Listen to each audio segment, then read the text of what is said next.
जय श्री कृष्ण भक्तों, आपका स्वागत है भागवत महापुराण के इस गाथा में। हम सप्तम स्कंद 10वें अध्याय का अध्ययन कर रहे हैं। वसुदेवं सुतं देवं कंसचारूरमर्दनं देवकी परमानंदं श्रीकृष्ण वंदे जगद्गुरु। श्री कृष्ण शरणं गोपाल शरणं श्री कृष्ण शरणं गोपाल शरणं मेरे बाके बिहारी नंदलाल शरणं मेरे बाके बिहारी नंदलाल शरणं श्री कृष्ण शरणं गोपाल शरणं श्री कृष्ण शरणं गोपाल शरणं मेरे बाके बिहारी नंदलाल शरणं मेरे बाके बिहारी नंदलाल शरणं श्री कृष्ण शरणं गोपाल शरणं श्री कृष्ण शरणं गोपाल शरणं मेरे बाके बिहारी नंदलाल शरणं मेरे बाके बिहारी नंदलाल शरणं श्री कृष्ण शरणं गोपाल शरणं श्री कृष्ण शरणं गोपाल शरणं मेरे बाके बिहारी नंदलाल शरणं मेरे बाके बिहारी नंदलाल शरणं। बोल भगवान श्री कृष्ण की जय, श्री नंद के लाला की जय, श्री देवकी नंदन श्री कृष्ण की जय, श्री द्वारकाधीश भगवान श्री कृष्ण की जय। बोल देवादिदेव पूर्ण ब्रह्म भगवान श्री कृष्ण की सदा ही जय। जय श्री कृष्ण भक्तों, आपका स्वागत है आज के इस भागवत महापुराण के सेशन में। भक्तों, हमने श्रवण किया कि प्रहलाद जी के पिता हिरण्यकशिपु का वध भगवान नरसिंह देव ने किया था और उसके सारे वरदान जो उसको ब्रह्मा जी से प्राप्त हुए थे पहले उनको पूर्ण किया था। क्यों? वो भगवान थे, उनके अंश थे और ब्रह्मा जी की सृष्टि के बाहर के थे। भक्तों, जब उनका अंत हो गया, सभी देवी देवताओं ने भगवान की जो स्तुति की, उनसे प्रार्थना की उनका क्रोध शांत करने के लिए, लेकिन वो शांत नहीं हुए। क्रोध बढ़ता चला गया और भगवान का क्रोध बढ़ जाने का मतलब है कि प्रलय आ जाए, सब तरफ अग्नि बरसने लग जाएगी। तो सभी देवी देवता, पितृ, हर कोई इतना डर गया कि अगर प्रलय आ गई तो सारा विनाश हो जाएगा। तो ब्रह्मा जी ने प्रहलाद जी को आगे किया और प्रहलाद जी ने उनकी स्तुति गाई थी। स्तुति के बाद भगवान नरसिंह प्रसन्न हो गए, शांत हो गए। उन्होंने प्रहलाद जी को अपनी गोद में बैठा लिया और अपना हाथ उसके सर पर रख दिया, सर पर रख दिया। तो उन्होंने कहा, प्रहलाद जी ने, प्रभु आज से पहले किसी के सर पे आपने हाथ नहीं रखा है, आपने अब रखा है तो अब इसको कभी हटाना नहीं। मैं सदा आपके हाथ के नीचे ही रहूं, आपके आशीर्वाद में ही रहूं। भगवान ने उनको वर देने की बहुत कोशिश की, लेकिन उन्होंने कोई वर नहीं लिया और ये भी कह दिया कि प्रभु जो मांगता है वो तो बनिया है, और मांगने वाला जो होता है वो जीवन मृत्यु से कभी छूटता नहीं है। भक्तों, ये बिल्कुल सही है। जब तक हमारे अंदर इच्छाएं बनी हुई हैं, हम जीवन मृत्यु से नहीं छूट पाते, क्योंकि इच्छा पूर्ण करने के लिए कोई ना कोई कार्य करना पड़ेगा, और वो हो सकता है उसमें कुछ ऐसे कर्म बन जाएं जो कि हमारे संचित कर्मों में चले जाएं और हमारे को जीवन मृत्यु के उसमें डालते जाएं। फिर भी पर उनके कहने पर बहुत कहा, और यहाँ तक फिर उन्होंने कहा, अच्छा मेरी प्रसन्नता के लिए तो एक मनवंतर यानी कि 71 चतुर्युग तक का मैं तुझे चाहता हूँ कि तू राज कर। तेरा इतना प्रारब्ध संचित कर्म पुण्य कर्म खड़े हैं कि उनको तू क्षय कर दे, ख़त्म कर दे। अगर वो जलेंगे नहीं तो तू इस जीवन मृत्यु से मुक्त नहीं होगा। इसलिए भक्तों, ये भी होता है कि जब बहुत अधिक पुण्य कर्म हो जाते हैं तब भी हमारे को योनियाँ प्राप्त होती हैं और मोक्ष प्राप्त नहीं होता है। क्यों? कि हमने पुण्य कर्म किए, किसी की भलाई कर दी, किसी देवी देवता की पूजा कर दी, बिना किसी के और मदद कर दी, कुछ अस्पताल खोल दिए, सब कुछ किया, ये सब पुण्य कर्मों में आ जाते हैं। लेकिन हमने कभी भगवान श्री कृष्ण की भक्ति नहीं की। तो ये क्या होता है कि जब हमने भगवान श्री कृष्ण की भक्ति नहीं की और हमने अच्छे अच्छे कर्म किए हैं तो वो कर्म एकत्रित होते चले जाते हैं और उनका भोग भोगना पड़ता है। और मोक्ष कब मिलता है? जब आपके पुण्य कर्म भी क्षीण हो जाए और पाप कर्म भी क्षीण हो जाए। तो और तभी मिलता है जब आप श्री कृष्ण की भक्ति श्री कृष्ण के रूप में करें। आप जितने भी भगवान के अंश अवतार हुए हैं, इनमें से अगर आप किसी की भक्ति करते हैं तो मोक्ष मिल भी सकता है, नहीं भी मिल सकता, डाउटफुल है। लेकिन आप जब श्री कृष्ण रूप में उनकी श्री कृष्ण की भक्ति करते हैं तो मोक्ष की कहीं शंका रह ही नहीं जाती, क्योंकि भगवान ने स्वयं कहा है कि अर्जुन, सारे धर्म परित्याग करके तू मेरी एक शरण आ जा, मैं तेरे को सब पापों से मुक्त कर दूंगा और अपने धाम में पहुंचा दूंगा।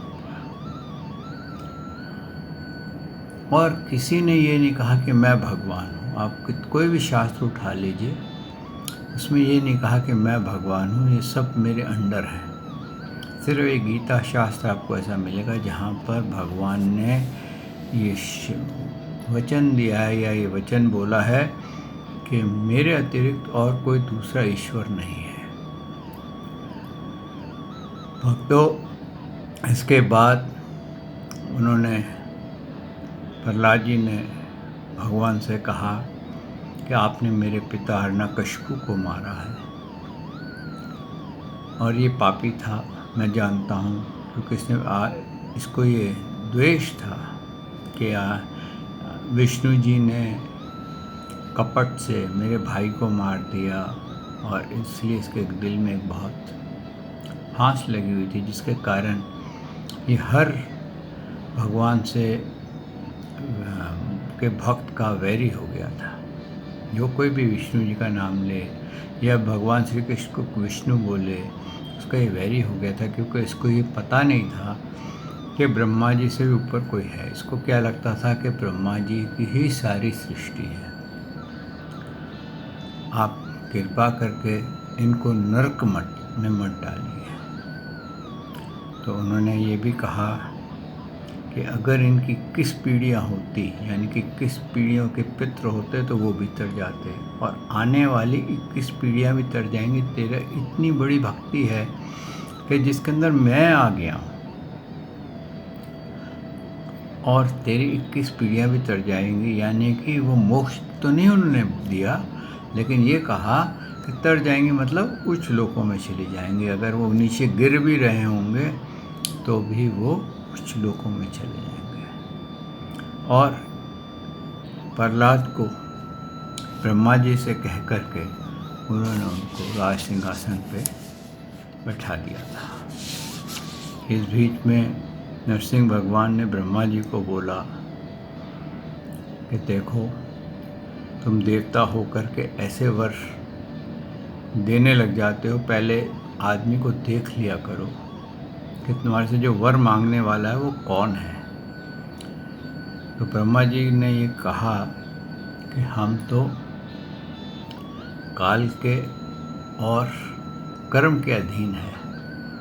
अगर हमारे लिए कोई कर्म करता है तो उसका भार हम पे चढ़ता है और हम बनिए की तरह जितना लेते हैं उतना देना पड़ता है। लेकिन प्रभु, मेरे से ये भूल हो गई कि मैंने बिना सोचे समझे इसको ऐसे वरदान दे दिए। आगे से मैं इन वरदानों को नहीं दूंगा। इतना कह करके जो नरसिंह भगवान थे वो अंतर ध्यान हो गए और फिर उन्होंने प्रहलाद जी का राज्याभिषेक किया। उनको राजा के उस पर गद्दी पे बैठा दिया और उन्होंने 71 चतुर्युग यानी कि 1 मनवंतर तक धर्म के अनुकूल राज्य किया। इसके आगे माया दानव की गाथा है और फिर उसके आगे जो है धर्मों के बारे में बात हुआ है। याति धर्म और स्त्री धर्म, ब्राह्मण का धर्म, ब्रह्मचार्य का धर्म, वानप्रस्थ आश्रम के नियम और ये सब धर्मों की बातें हुई हैं कि मानव का धर्म क्या है, स्त्री का धर्म क्या है। मानव का धर्म यही है कि वो भगवान का नाम ले, धर्म पे चले। स्त्री का धर्म यही है कि वो प्रतिव्रता होकर के अपने पति को ही परमेश्वर का रूप माने। और ब्रह्मचार्य का धर्म यह है कि जब वो ब्रह्मचारी व्रत में रहे तो किसी भी स्त्री के ना तो गाथा सुने, ना उसका संग करे, ना ही किसी स्त्री के पास बैठे, उसके सामने रुके। हर एक को अपनी माता के रूप में देखे। उसके आगे प्रहलाद जी का संवाद हुआ था अवधूत दत्तात्रेय प्रभु जी से। आइए भक्तों, इस गाथा को यहाँ से भागवत महापुराण को आरंभ करते हैं। सच्चिदानंद रूपाय विश्वोत्पत्ते आदि हेतवे तापत्रय विनाशाय श्री कृष्णाय वयं नमो नमः। श्री कृष्णाय वयं नमो नमः। श्री कृष्णाय वयं नमो नमः। श्री कृष्णाय वयं नमो नमः।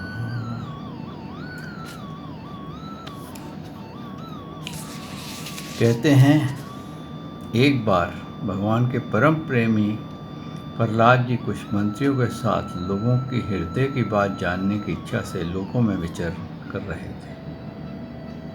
क्या था कि जो राजा लोग थे वो वेश बदल करके अपनी प्रजा में पहले घूमा करते थे, ये जानने के लिए कि प्रजा के अंदर क्या बात हो रही है, कहीं किसी को दुख तो नहीं है। किसी का दुख भी सुनते थे, वो राजा स्वयं सुनता था, ताकि कोई उसको आकर के जो रिपोर्ट मिल रही है वो सही मिल रही है, गलत मिल रही है। तो इस प्रकार से प्रहलाद जी जब घूम रहे थे तो उन्होंने क्या देखा कि एक पर्वत तलहाटी के कावेरी नदी के तट पर पृथ्वी पर एक मुनि पड़े हुए हैं। उनके निर्मल शरीर की ज्योति अंगों के धूली धूसर सहित होने के कारण ढकी हुई थी। उनके कर्म, आकार, वाणी और वर्ण, आश्रम आदि के चिन्हों से लोग यह नहीं समझ सकते थे कि यह कोई सिद्ध पुरुष है या नहीं। भगवान के परम प्रेमी भक्त प्रहलाद जी ने अपने सिर को उनके चरणों में स्पर्श करके प्रणाम किया और विधि पूर्वक उनकी पूजा करके जानने की इच्छा से यह प्रश्न किया। देखिए इतने बड़े राजा होकर के, पूर्ण विश्व के राजा थे वो उस वक़्त, और भगवान का अभय दान उनको मिला हुआ था। प्रभु उनके हृदय में विराजमान रहते थे, तो भी उनका कैरेक्टर देखिए कि उन्होंने एक लेटे हुए सन्यासी के चरणों में शीश नमन करके नमस्कार किया, जबकि वो चाहते थे, अरे मंत्री से बोलते बुलाओ इसको, क्या कह रहा है ये, कैसे लेटा है, जो भी करना चाहते हो। ये होती है भक्त की पहचान। भक्ति के अंदर अहंकार नहीं होता, अपने पद का अहंकार नहीं होता। उसको लगता है ये मैंने, प्रहलाद जी क्या सोचते थे कि मैं भगवान का दास हूँ और भगवान ने मेरे को ये कार्य दे रखा है राजा का, और मैं भगवान के दास के रूप में ये कार्य कर रहा हूँ। जैसे दूसरे अपने अपने कार्य कर रहे हैं, मंत्री हर कोई अपना अपना डिपार्टमेंट संभाल रहा है, मेरे को ये डिपार्टमेंट दे देगा तुम इन सबको संभालो, लेकिन राज तो भगवान ही कर रहे हैं। तो इतना हाई कैरेक्टर था उनका। उन्होंने क्या करा, उन्होंने प्रश्न किया, भगवान आपका शरीर धोगी और भोगी पुरुषों के समान हुष्ट पुष्ट है, यानी कि आप देखने में भले आप सन्यासी हैं, लेकिन आपका शरीर बड़ा हट्टा कट्टा है, बड़ा मजबूत शरीर है। और संसार का यह नियम है कि धोख करने वालों को ही धन मिलता है, धन वालों को ही भोग प्राप्त होता है, और भोगियों का ही शरीर हुष्ट पुष्ट होता है। देखिए क्या है कि धन होगा, जैसे पहलवान होते हैं उनके पास धन होता है, अच्छा खूब बढ़िया माल खाते हैं, मक्खन मिश्री और अनेकों चीज़ें खाते हैं, पूरा डब्बा घी का पी जाते हैं, तो उनका शरीर कितना हुष्ट पुष्ट होता है। अगर किसी को थप्पड़ मार दे तो मृत्यु भी हो सकती है। तो आपका शरीर तो इतना हुष्ट पुष्ट है, लेकिन आप हैं सन्यासी, तो सन्यासी तो ये ऐसा नहीं हो सकता है। तो यहाँ क्या है, भक्तों ये बड़े ज्ञान चर्चा है। इसको अगर आप अच्छे से समझेंगे तो इस ज्ञान चर्चा को आप समझ जाएंगे। अगर आप एक कहानी के रूप में बस सुनी और निकाली समझेंगे तो एक कहानी के रूप में समझ जाएंगे। इस ज्ञान चर्चा में बहुत बड़ा ज्ञान छिपा हुआ है, उस ज्ञान को पकड़ने की कोशिश कीजिए। ये बिल्कुल वैसे ही है कि आप अपने एक्सपीरियंसेस को पकड़ सकते हैं, किसी के समझाने से आपको नहीं समझाया जा सकता। तो उन्होंने क्या कहा कि आप तो धोख तो करते नहीं, भोगियों की तरह आपका शरीर हुष्ट पुष्ट है, और कोई दूसरा कारण हो तो हम तो हो नहीं सकता। भगवान आपको धोख तो करते नहीं हैं, यूं ही पड़े रहते हैं, इसलिए आपके पास धन है नहीं, फिर आपके भोग कहाँ से प्राप्त होंगे। ब्राह्मण देवता बिना भोगों के ही आपका ये शरीर इतना हुष्ट पुष्ट कैसे है? यदि हमारे सुनने योग्य हो तो अवश्य बताइए। आप विद्वान, समर्थ और चतुर हैं, आपकी बात बड़ी अद्भुत और प्रिय होती है। ऐसी अवस्था में आप सारे संसार को कर्म करते हुए देखकर के भी स्वभाव से पड़े हुए हैं, इसका क्या कारण है? देखिए क्या प्रश्न है कि आप सबको देख रहे हैं कि लोग कामों में लगे हुए हैं, मेहनतें कर रहे हैं, हुष्ट पुष्ट रहते हैं, खाते पीते हैं, खूब अपने डंडौते डालते हैं, कसरतें करते हैं। डंडौत डालना भी एक प्रकार की कसरत ही है।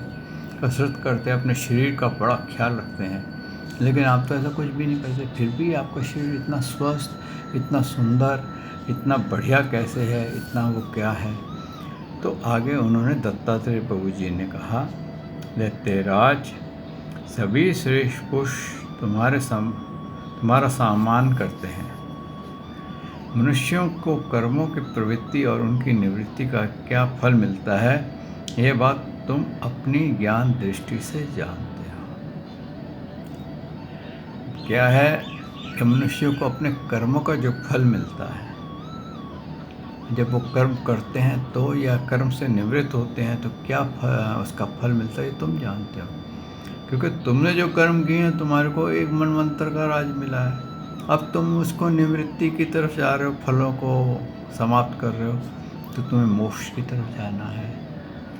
तुम्हारी अन्य भक्ति के कारण देवादिदेव भगवान नारायण सदा तुम्हारे हृदय में विराजमान रहते हैं, और जैसे सूर्य अंधकार को नष्ट कर देता है, वैसे ही वे तुम्हारे अज्ञान को नष्ट करते रहते हैं। जो भक्ति करता है भक्तों, वो कहीं पर भी अगर उसका भक्त कहीं अटक जाए, कहीं कर्मों में लग जाए, या कुछ ऐसा हो जाए जो प्रिय भगवान का बन जाता है, तो भगवान उसको ज्ञान दृष्टि के द्वारा उसको ज्ञान दे देते हैं कि भैया बच्चे, यहाँ तो फंस जाएगा, और एक बार फंसा, पहले बड़ी मुश्किल से तो निकलने का मार्ग तुझे मिला है, और अब तो दोबारा 84 में गिरने जा रहा है। उसको वार्निंग्स देते हैं भगवान। हर गलत कर्म जब हम करने लगते हैं या कोई ऐसा कर्म करने लगते हैं, तो हमारे को पहले एक अंतःकरण से एक आवाज़ आती है। अगर जो इंसान उस आवाज़ को सुन लेता है, तो वो प्रभु के धाम में प्रवेश कर जाता है, और जो उस अंतर आत्मा की आवाज़ को नहीं सुन पाता, वो कर्मों में लग जाता है, और कर्मों में लग करके वो इतना गिर जाता है कि उसको पता नहीं होता कि कब कौन सा कर्म वो खराब हो गया, और एक बार स्लिप हो गया तो ये इंद्रियां इतनी ज़बरदस्त मैग्नेटिज्म है, इसमें इतनी वजन है कि आप कहते हैं ना, हिमालय की चोटी पे पहुँचते पहुँचते आपको खींच करके खाई में ले जाएंगे। पता नहीं चलेगा कि आप कब खाई में गिर चुके हैं। आप चोटी पे पहुँच गए थे, लेकिन खाई में गिर गए। जैसे भरत जी, आपने गाथा सुनी कि भरत जी मोक्ष पे पहुँच गए थे, लेकिन एंड लास्ट मिनट में उनको हिरण के मोह ने मार दिया। उनका आवाज़ भी थी, लेकिन वो हिरण का मोह इतना तेज़ था कि उस आवाज़ को उसने कुचल दिया। और ऐसा अहंकार भी था, हो सकता आ गया हो कि मेरे को ये मोह नहीं पकड़ सकता, लेकिन उस मोह ने उनको 3 योनियों में डाल दिया। आगे उन्होंने क्या कहा? उन्होंने कहा, तुम भी प्रहलाद जी, मैंने जैसा जाना है उसके अनुसार मैं तुम्हारे प्रश्न का उत्तर देता हूँ, क्योंकि आत्मशुद्धि की अभिलाषा को तुम्हारे सम्मान अवश्य करना चाहिए।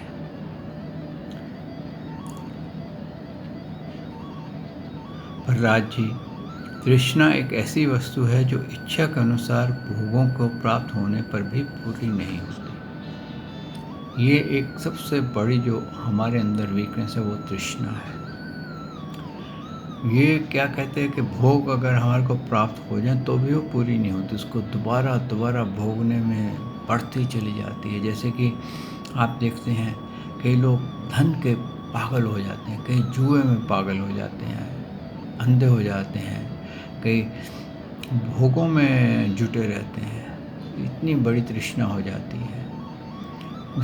वो एक ऐसी खाई है, कहते हैं ऐसी दलदल है कि एक बार तृष्णा की बीमारी लग गई, फिर आप उसमें से निकल नहीं सकते। दलदल में से जितना निकलने की कोशिश करोगे ना, उतना फंसते जाओगे। यही उन्होंने यहाँ पर कहा है। उसके कारण जन्म मृत्यु चक्कर में भटकना पड़ता है। तृष्णा मुझसे ना जाने कितने कर्म करवाए, और उनके कारण ना जाने कितनी योनियों में मुझे डाला। ये है तृष्णा की बीमारी। कर्मों के कारण अनेकों योनियों में भटकते भटकते देव मुझे यह मनुष्य योनि मिली है, जो स्वर्ग मोक्ष तर्क योनि तथा इस मानव देह की भी प्राप्ति द्वारा है। मानव देह की ही भी प्राप्ति का द्वार है। इसमें पुण्य करें तो स्वर्ग, पाप करें तो पशु पक्षी आदि की योनि, निवृत्त हो जाएं तो मोक्ष, और दोनों प्रकार के कर्म किए जाएं तो फिर मनुष्य योनि की प्राप्ति होती है। अब यहाँ पर दत्तात्रेय प्रभु जी ने मनुष्य योनि का राज खोल दिया। बाकी किसी योनि में ये चीज़ें नहीं है कि आप जिस योनि में जिस कार्य के लिए डाले गए हैं, आप वही कर्म करेंगे। जैसे जानवरों की योनि है, वो भोग योनि है, यानी कि जानवर जिस भोग के लिए उसको शरीर मिला है, जानवर उतना ही भोग भोग सकता है। आहार, निद्रा, भय, मैथुन के अतिरिक्त और कुछ नहीं कर सकता। देवता की योनि देखिए, वो अपने क्रम में बंधे हुए हैं। ब्रह्मा जी सृष्टि के बढ़ाने में बंधे हुए हैं, विष्णु जी पालन में बंधे हुए हैं, और महादेव जी सृष्टि को प्रलय करने में बंधे हुए हैं, उसका समाप्त करने में बंधे हुए हैं।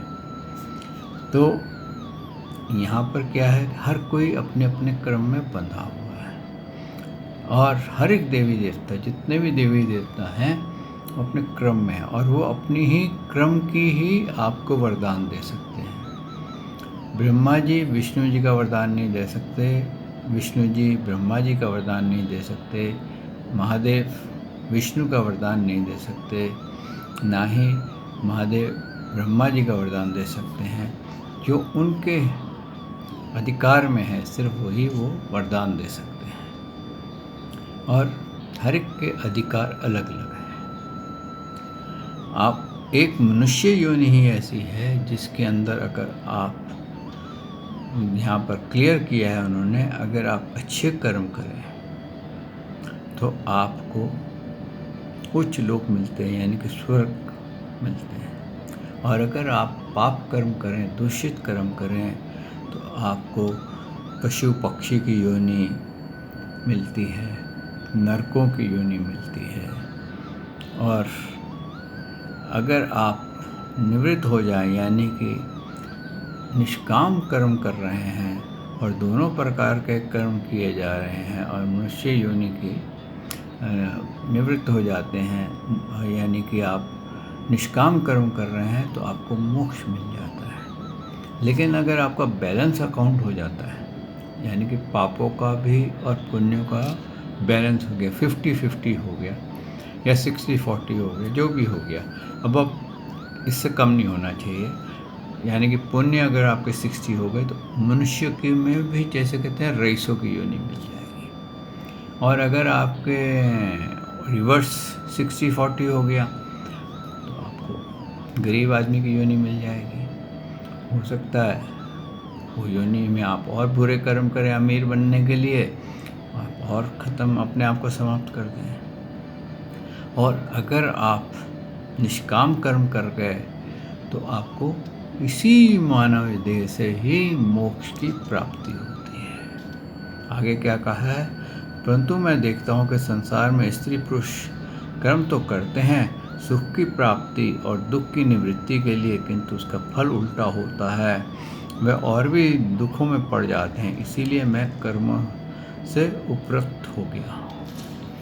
यानी कि कई हम काम करते हैं, हमारा कार्य पूर्ण नहीं होता, हम दुखी होते हैं, हम चाहते हैं धन कमाना, लेकिन किसी कारण से उल्टा हो जाता है। जैसे मान लीजिए शेयर मार्केट है, आपको कहा जाता है कि भैया ये शेयर खरीद लो, फ़ायदा हो जाएगा, आपने खरीद लिया, अब वो बजाय लाभ होने के वो शेयर का रेट गिर गया, तो आप दुखी हो गए। लेकिन आपने लिया किस लिए था?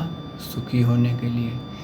ऐसा ही क्यों कि हमारा प्रारब्ध हमारे साथ ऐसा ही करता है। कब हमारा पुण्य फल फलित हो जाए पता नहीं चलता। जब पुण्य फल फलित होता है तो हम सुखी हो जाते हैं, जब हमारा पाप कर्म फलित होता है तो हम दुखी हो जाते हैं, और जब वो दुखी हो जाते हैं तो हम तृष्णा में फंस जाते हैं, नहीं है तो इसको पाके ही रहूँगा चाहे कुछ भी हो जाए। जैसे पुराने ज़माने में कई राजा लोगों ने सुंदर स्त्री को देख करके कितने युद्ध कर दिए, कितने लोग मर गए, किस लिए? एक स्त्री के लिए, एक थोड़े से धन के लिए, एक थोड़ी सी ज़मीन के लिए। तभी वो धरती कहती है ना कि मैं मानव को देख करके हंसती हूँ, कि आया तो है कुछ पलों के लिए, यानी कि पल मतलब अब छोटी सी ज़िंदगी के लिए, लेकिन कर ऐसे रहा है कि मुझे खरीद के ले जाएगा। और यहाँ से ये इसकी हालत है कि ये अपना एक बाल भी अपने साथ नहीं ले जा सकता। तो इसी प्रकार भक्तों, हर इंसान, हर मानव सुख की अभिलाषा करता है, और उसको मिलता क्या है? उसको दुख मिल जाता है, क्योंकि जो अकाउंट आपका है, अगर आपके अकाउंट में पैसे जमा हैं तो आपको सुख मिलेगा, अगर आपके अकाउंट में बैलेंस माइनस है तो आपको दुख मिलेगा। तो इसीलिए उन्होंने कहा है कि आप जब तक आप अपने आप को संतोषी नहीं बनाएंगे, सुख में प्रसन्न मत होइए, दुख में दुखी नहीं होइए, तब तक आपका है आपके बंधन, आपकी गांठें बंधी रहेंगी। और इन गांठों को सबसे सरल तरीका खोलने का ये है कि समदर्शी रहिए और शांत रहिए। आइए भक्तों, यहाँ वाणी को हम विश्राम देते हैं। कल प्रभु ने चाहा तो मैं आपकी सेवा में हाजिर होऊंगा और इससे फिर आगे चलेंगे। श्री कृष्ण शरणम गोपाल शरणम, श्री कृष्ण शरणम गोपाल शरणम, मेरे बांके बिहारी नंदलाल शरणम, मेरे बांके बिहारी नंदलाल शरणम, श्री कृष्ण शरणम गोपाल शरणम, श्री कृष्ण शरणम गोपाल शरणम, मेरे बांके बिहारी नंदलाल शरणम, मेरे बांके बिहारी नंदलाल शरणम। बोल भगवान श्री कृष्ण की जय, श्री नंद के लाला की जय, श्री देवकी नंदन श्री कृष्ण की जय, श्री द्वारकाधीश भगवान श्री कृष्ण की जय। बोल देवाधिदेव पूर्ण ब्रह्म भगवान श्री कृष्ण की सदा ही जय। जय श्री कृष्ण भक्तों।